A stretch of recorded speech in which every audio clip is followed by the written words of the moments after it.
বন্ধুরা, মহাশিবরাত্রির দিন এমনভাবে কখনোই ব্রত রাখবেন না। আর মহাশিবরাত্রির দিন এই 5টি কাজ কখনোই করবেন না, না হলে সমস্ত জীবন বরবাদ হয়ে যাবে। বাবা ভোলানাথ আপনার উপর সব সময়ের জন্য রুষ্ট হতে পারেন। এই ভুল এই দিনে কখনোই করবেন না। মহাশিবরাত্রির দিন ব্রত পালন করার সময় এই ব্যাপারে আপনাদের অবশ্যই জ্ঞান থাকা প্রয়োজন। শিবরাত্রির দিন এই 5 প্রকারের ভুল করা আপনাদের পক্ষে ভারী হতে পারে। এই দিন বাবা ভোলানাথ এবং মা পার্বতীর পূজা শুভ সময়েই করা উচিত। সবার আগে আমরা এটাই জেনে নিই যে শিবরাত্রির দিন কোন ভুলগুলি কখনোই করা উচিত নয়। তাহলে চলুন জেনে নেওয়া যাক যে শিবরাত্রির দিন কি করা উচিত। শিবরাত্রির দিন সকালে ঘুম থেকে উঠে স্নানাদি সম্পন্ন করুন, পরিষ্কার পরিচ্ছন্ন বস্ত্র পরিধান করুন এবং শুভ সময়ে মন্দিরে গিয়ে বাবা ভোলানাথকে জল এবং দুধ অর্পণ করুন। এই দিন বাবা ভোলানাথের ধ্যান করুন এবং ওম নমঃ শিবায়ের মন্ত্র জাপ করুন। এই দিন আপনারা যতক্ষণ না জল ঢালছেন ততক্ষণ কোনো প্রকারের ভোজন গ্রহণ করবেন না। যদি আপনারা ব্রত পালন করেছেন তাহলে ফল খেয়েই শুধু ব্রত পালন করুন। আপনার দ্বারা যদি সম্ভব হয় তাহলে পুরো দিন ফল আহারই করবেন এবং পরদিন ব্রত ভঙ্গ করার সঙ্গে সঙ্গেই অন্য কোনো আহার গ্রহণ করবেন। শুদ্ধ এবং পবিত্র চিত্তে ভগবান ভোলানাথকে মানা ব্যক্তিদের উপর ভগবান ভোলানাথ সবসময় সন্তুষ্ট থাকেন। বন্ধুরা, কারণ যাই থাকুক না কেন, মহাশিবরাত্রির দিন কখনোই মাছ, মাংস এবং মদিরার সেবন করা উচিত নয়। মহাশিবরাত্রির দিন কখনোই বেশিক্ষণ ঘুমানো উচিত নয়, না হলে আপনাদের ভাগ্য পরিবর্তন হতে পারে। ভগবান আপনার উপর রুষ্ট হতে পারেন। মহাশিবরাত্রির দিন পঞ্চরবি শস্য অর্থাৎ চাল, ডাল, আটা, ময়দা দিয়ে তৈরি কোনো রকম জিনিসেরই সেবন করা উচিত নয়। এই দিন আপনি শুধু ফল, দুধ, চা, কফি ইত্যাদি খেতে পারেন। যদি আপনারা ভগবান ভোলানাথকে সন্তুষ্ট করতে চান তাহলে এই দিন কালো কাপড় কখনোই পরিধান করবেন না। এই দিন যদি আপনারা পারেন তাহলে গেরুয়া রং অথবা লাল রঙের বস্ত্র পরিধান করুন। এই দিন স্বামী স্ত্রী ভুল করেও শারীরিক সম্পর্কে লিপ্ত হবেন না, অন্যথা আপনারা ভগবান ভোলানাথের ক্রোধের সম্মুখীন হতে পারেন। এই দিন দান পুণ্য করা অত্যন্ত শুভ বলে মনে করা হয়। ভগবান ভোলানাথকে যদি আপনারা সন্তুষ্ট করতে চান বন্ধুরা, তাহলে আপনারা এই কথাগুলি গাঁট বেঁধে নিন। শিবলিঙ্গে কখনোই এই সকল জিনিসের অর্পণ করবেন না। এমনটা করলে সারা জীবন আপনারা বিভিন্ন রকম সমস্যায় জড়িয়ে পড়বেন। আপনার ব্রত ভঙ্গও হতে পারে। ভগবান ভোলানাথ অত্যন্ত ক্রুদ্ধও হতে পারেন। পৌরাণিক কথা অনুসারে তুলসীকে মাতা লক্ষ্মীর স্বরূপ মনে করা হয়। মাতা লক্ষ্মী ভগবান বিষ্ণুর অর্ধাঙ্গিনী। ভগবান বিষ্ণুর সমস্ত রূপ তথা শালিগ্রাম শিলার পুজো করার ক্ষেত্রেই তুলসী পাতার প্রয়োগ করা হয়। এমন অবস্থায় শিবলিঙ্গে তুলসী পাতা অর্পণ করা বর্জিত মনে করা হয়। এই কর্ম আপনাকে পাপের ভাগীদারি করে তুলবে। এমন অনর্থ কখনোই করবেন না। শিবলিঙ্গে ফুল, বেলপাতা চড়ানোর সময় ভালো করে দেখে নেবেন তাতে যেন কোনো তুলসী পাতা না থাকে। সিন্দুর এক প্রকারের শৃঙ্গারের বস্তু যা সকল দেবীদের অর্পণ করা হয়, কিন্তু ভগবান ভোলানাথ বৈরাগী এবং তিনি মহাকাল। এরই কারণে ভোলানাথকে সিঁদুর চড়ানো হয় না। ভুল করেও এমন পাপ আপনারা কখনোই করবেন না। ভগবান ভোলানাথ গেরুয়া রঙে অত্যন্ত প্রসন্ন হন, তাই আপনারা যদি পারেন গেরুয়া রঙের বস্ত্র এই দিন পরিধান করুন। এই দিন ভুল করেও কালো রঙের কাপড় পরিধান করবেন না। মন্দিরে কখনোই কালো রঙের বস্ত্র পরে প্রবেশ করবেন না। সকল দেবী দেবতার পুজোয় হলুদের ব্যবহার করা হয়, কিন্তু বিভিন্ন পৌরাণিক গ্রন্থ অনুসারে বিনাশের দেবতা ভগবান শিবকে হলুদ অর্পণ করা উচিত নয়, কারণ হলুদ সৌভাগ্যের প্রতীক। পৌরাণিক কথা অনুসারে কেতকীর ফুলও শিবলিঙ্গে অর্পণ করা উচিত নয়, কারণ একবার কেতকীর ফুল ভগবান ব্রহ্মার সঙ্গে মিথ্যে সাক্ষী দিয়েছিলেন।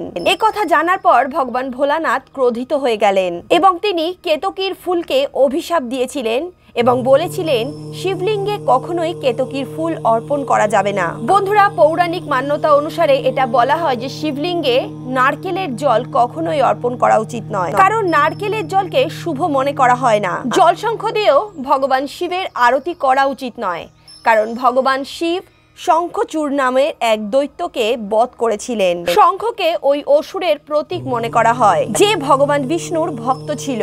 এরই কারণে বিষ্ণু ভগবানের পুজো শঙ্খ দ্বারা হয়। বন্ধুরা, তিলও শিবলিঙ্গে অর্পণ করা উচিত নয়। পৌরাণিক মান্যতা অনুসারে তিল ভগবান শিবের দেহের ময়লা থেকে উৎপন্ন হয়েছিল। এরই কারণে শিবলিঙ্গে কখনোই তিল অর্পণ করা উচিত নয়। বন্ধুরা, শিবলিঙ্গে অবশ্যই অক্ষত অর্থাৎ গোটা আতপ চাল চড়ানোর কথা পুরাণে উল্লেখ করা আছে। ভাঙা চালকে অশুদ্ধ এবং অপূর্ণ মনে করা হয়, তাই ভাঙা চাল কখনোই শিবলিঙ্গে অর্পণ করবেন না। শিবলিঙ্গে চাল অর্পণ করার আগে সেটিকে ভালো করে পরীক্ষা করে নিন। গঙ্গা ভগবান বিষ্ণুর চরণ থেকে উৎপত্তি হয়েছে এবং ভোলানাথের জটা থেকে ধরিত্রীতে অবতীর্ণ হয়েছেন। এর কারণে সমস্ত নদীর মধ্যে গঙ্গা পরম পবিত্র। গঙ্গা জল দিয়ে ভগবান ভোলানাথের অভিষেক করলে মানসিক শান্তি এবং সুখের প্রাপ্তি হয়। আখের রস ভগবান শিবের অত্যন্ত প্রিয়। শাস্ত্রে আখ গাছকে প্রেমের প্রতীক হিসেবে বর্ণনা করা হয়েছে এবং আখকে পরম পবিত্র বলে গণনা করা হয়েছে। নিখুঁত 3টে পাতাযুক্ত বেলপাতা, যাতে কোনো রকম কাটা ফাটা বা ছেঁড়া থাকবে না, এমন বেলপাতাই ভগবান ভোলানাথকে অর্পণ করা উচিত।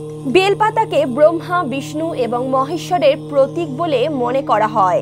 মহাশিবরাত্রির পাবন মুহূর্তে বেলপাতা অর্পণ করলে শিবলোকের প্রাপ্তি হয়, এমনটা মহাপুরাণে বর্ণিত করা রয়েছে। ধুতরার ফলের সমান ধুতরার ফুলও পরম পবিত্র বলে গণ্য করা হয়। এই ফুল ভগবান শিবের অত্যন্ত প্রিয়। এই গাছ এবং এই ফুল ঔষধি গুণ দ্বারা পরিপূর্ণ হয়। মানসিক শান্তির জন্য ধুতরা ফুলকে শিবলিঙ্গে অর্পণ করা উচিত। গ্রহের অশুভ প্রভাবকে দূর করতে এবং গৃহে আর্থিক সুখ স্বাচ্ছন্দ্য এবং সচলতা বজায় রাখতে মহাশিবরাত্রির পবিত্র দিনে ভগবান শিবকে নাগ নাগিনের মূর্তি অর্পণ করুন। এতে কালসর্পদোষ এবং নাগদোষ সমাপ্ত হয়। ভগবান শিব যখন হলাহল বিষ পান করেছিলেন, তখন সেই বিষের জ্বালায় তার মাথা অত্যন্ত তপ্ত হয়ে উঠেছিল এবং এই তাপকে দমন করার জন্যই ধুতরার কাটা বা ধুতরার ফল ব্যবহার করা হয়েছিল।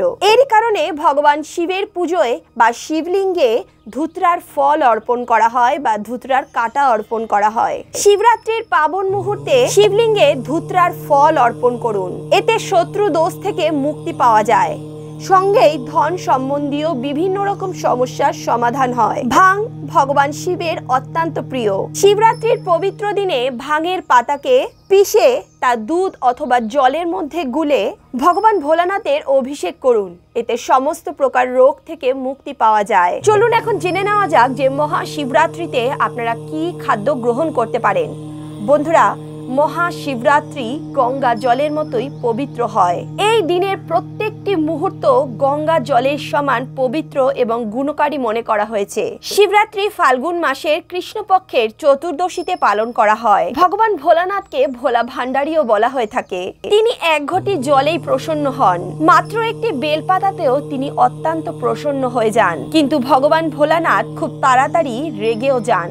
যেমন ভাবে ভোলানাথের কিছু জিনিস অত্যন্ত প্রিয়, তেমনি এমন কিছু জিনিস আছে যেগুলি ভগবান শিবের পুজোয় যদি ব্যবহার করা না হয় তাহলে পুজো অসম্পূর্ণ থেকে যায়। সেখানেই এমন অনেক জিনিস আছে যেগুলি যদি আপনারা ভুলবশত শিবলিঙ্গে অর্পণ করে দেন তাহলে আপনার পুজো বিফলে যেতে পারে। বন্ধুরা, সবার আগে জেনে নেওয়া যাক যে ভগবান শিবের এই মহান শিবরাত্রির দিনে কোন কাজ আমাদের করা উচিত যাতে মহাদেব এবং দেবী পার্বতী আমাদের উপর সন্তুষ্ট হন। মহাশিবরাত্রির দিন ভগবান শিবের পুজো সর্বদাই সাদা অথবা লাল রঙের বস্ত্র পরিধান করে করা উচিত। সাদা এবং লাল রঙের বস্ত্র ধারণ করে ভগবান শিবের পুজো করা অত্যন্ত শুভ বলে মনে করা হয়। যদি সম্ভব হয় তাহলে এই দিন পুজোয় সেলাই ছাড়া বস্ত্র পরুন, মানে যেই বস্ত্র সেলাই করা হয়নি এমন বস্ত্র পরিধান করুন। এই দিন শিবলিঙ্গের পুজো অবশ্যই করুন। শাস্ত্র অনুসারে আজকের এই দিনেই ভগবান শিব শিবলিঙ্গ রূপ ধারণ করেছিলেন। এই কারণে আজকের দিনে শিবলিঙ্গের পুজো করা অত্যন্ত লাভকারী এবং গুণকারী মনে করা হয়। শিবলিঙ্গের পুজো করলে ভগবান ভোলানাথ এবং মাতা পার্বতী দুজনেই অত্যন্ত প্রসন্ন হন এবং তাদের অসীম কৃপা আমাদের প্রাপ্ত হতে পারে। ভগবান ভোলানাথের পুজো রাত্রির 4 প্রহরে করা হয়। আজ বাবা ভোলানাথের মাথায় জল ঢালার শুভ সময় পড়ছে রাত্রি 9:45 পর থেকে এবং এই শুভ সময়ের সমাপন হবে পরের দিন অর্থাৎ কালকে অর্থাৎ 9 মার্চ সন্ধ্যা 7:47 পরে। মহাশিবরাত্রির দিন বাবা ভোলানাথের পুজো উপাসনা নিশি রাত্রে করা হয়ে থাকে। এই কথা মাথায় রেখে এবছর আজকের দিনে অর্থাৎ 8ই মার্চ রাত্রিবেলা শিবরাত্রির ব্রত পালন করা হবে। বন্ধুরা চলুন এখন জেনে নেওয়া যাক যে আপনারা কোন প্রহরে কিভাবে পুজো করতে পারবেন। 8 মার্চে প্রথম প্রহর হলো সন্ধ্যা 6:25 পর থেকে। এই তিথির সমাপন হবে রাত্রি 9:28। দ্বিতীয় প্রহর শুরু হবে 8 মার্চের রাত্রিবেলা 9:28। দ্বিতীয় প্রহরের সমাপন হবে রাত্রি 12:28। তৃতীয় প্রহর শুরু হবে রাত্রি 12:31 পর থেকে। তৃতীয় প্রহরের সমাপন হবে রাত্রি 3:41 পর থেকে। মহাশিবরাত্রির অর্থ হলো ভগবান ভোলানাথের রাত্রির সময়ের পুজো। এই দিনে রাত্রি জাগরণ করলে ভোলানাথ আপনার উপর অত্যন্ত প্রসন্ন হবেন এবং আপনি যা চাইবেন তাই পাবেন। মহাশিবরাত্রির দিন বাবা ভোলানাথের সঙ্গে মা পার্বতীর পুজো অবশ্যই করুন। এমনটা করলে আপনারা ভগবান ভোলানাথের সঙ্গে সঙ্গে মা পার্বতীর কৃপাও প্রাপ্ত করবেন। শিবরাত্রির দিন শিবলিঙ্গে বেলপাতা অবশ্যই অর্পণ করুন। বেলপাতা ভগবান শিবের অত্যন্ত প্রিয়। বেলপাতা ছাড়া ভগবান শিবের পুজো অসম্পূর্ণ মনে করা হয়। বেলপাতা কখনো একটা পাতা দিয়ে হয় না। একটা পাতায় যখন 3টে পাতা যুক্ত থাকে তাকেই বেলপাতা বলা হয়। এই 3টে পাতাকে ত্রিদেবের প্রতীক বলা হয়, ব্রহ্মা, বিষ্ণু এবং মহেশ্বর। এই দিন বাবা ভোলানাথের মাথায় বেলপাতা অর্পণ করার আগে বেলপাতার উপর চন্দন দিয়ে ওম শব্দটি অবশ্যই লিখুন। এমনটা করলে আপনি ভোলানাথের কৃপা অবশ্যই প্রাপ্ত করবেন। এই দিন রাত্রি জাগরণ অবশ্যই করা উচিত। মহাশিবরাত্রির দিন ভগবান শিবের পুজো করার আগে শ্রী গণেশ, ভগবান কার্তিকে এবং নন্দীর পুজো অবশ্যই করুন, নয়তো আপনারা পুজোর ফল পুরোপুরি পাবেন না। এই দিন ষাঁড়কে সবুজ ঘাস অবশ্যই খাওয়ানো উচিত, কারণ ষাঁড়কে নন্দীর রূপ মনে করা হয়। মহাশিবরাত্রিতে এই সকল কর্মগুলি যদি আপনারা সম্পন্ন করেন তাহলে বাবা ভোলানাথের কৃপা আপনারা অতি শীঘ্রই লাভ করবেন। চলুন এখন জেনে নেওয়া যাক যে শিবরাত্রির দিন আপনাদের কি কি খাওয়ার গ্রহণ করা উচিত। এই দিন বাবা ভোলানাথকে ভাং অর্পণ করুন এবং তার থেকে সামান্য পরিমাণ ভাং হলেও তা গ্রহণ করুন। এতে সমস্ত মনস্কামনা পূর্ণ হয়। আপনি যদি এটা খেতে না চান তাহলে সামান্য এটি মুখে অবশ্যই লাগান, এতে আপনার ব্রত পূর্ণ হবে। এই দিন বাবা ভোলানাথকে যদি 5 ফল অর্পণ নাও করতে পারেন তবে বেল অবশ্যই অর্পণ করুন এবং সেই বেল কাউকে দান করুন। ভগবান শিব এবং মা পার্বতীর কৃপা প্রাপ্ত করার জন্য এই সমস্ত বিষয় আপনারা অবশ্যই খেয়াল রাখুন। এতে আপনারা ব্রত এবং পূজার পূর্ণ ফল প্রাপ্ত করতে পারবেন এবং ভগবান ভোলানাথ এবং মা পার্বতীর কৃপা আপনারা সহজেই প্রাপ্ত করতে পারবেন। এমন অনেক জিনিস আছে যেগুলি ব্রতের দিনে সেবন করা উচিত নয়। শরীরে যদি জলের অভাব পূরণ করতে চান তাহলে এই দিন অবশ্যই ডাবের জল অথবা মৌসুম্বির রস পান করতে পারেন, কিন্তু ভুল করেও আখের রস পান করবেন না, কারণ আখের রস সবার আগে শিবলিঙ্গে অর্পণ করতে হয়। এই দিন বেল ছাড়া অন্য সমস্ত ফল আপনারা আহার করতে পারেন, কিন্তু পারণের আগে বেল কখনোই গ্রহণ করবেন না। পরের দিন ব্রত উদযাপনের সঙ্গে বেলের পানা গ্রহণ করুন। এতে শরীরে জলের অভাব পূরণ হবে এবং শরীর ঠান্ডা থাকবে।